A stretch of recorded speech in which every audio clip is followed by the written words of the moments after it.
In today's video, I am going to teach you how to use Notebooklm for study.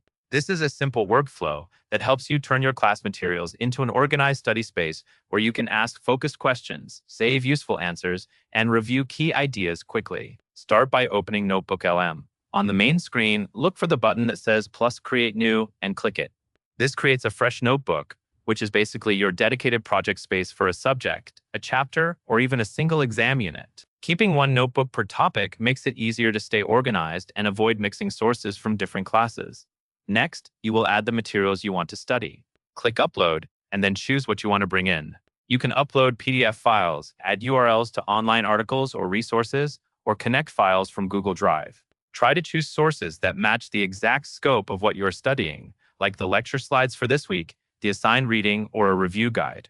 The quality of your answers depends on the quality and relevance of what you upload, so it is worth taking a moment to select the best sources. Once your sources are loaded, look over to the right sidebar.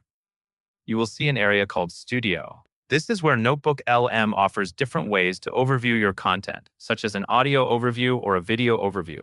These tools are useful when you want a quick high-level summary before you start drilling into details, or when you want to review while doing something else, like commuting or cleaning up your notes. Now move to the chat box at the bottom. This is where studying becomes very efficient. Type a specific question that you want answered using your uploaded sources. Keep your questions clear and narrow. For example, ask for an explanation of a single concept, a comparison between two ideas, or a short summary of a specific section. Specific questions lead to clearer, more accurate responses tied to your materials.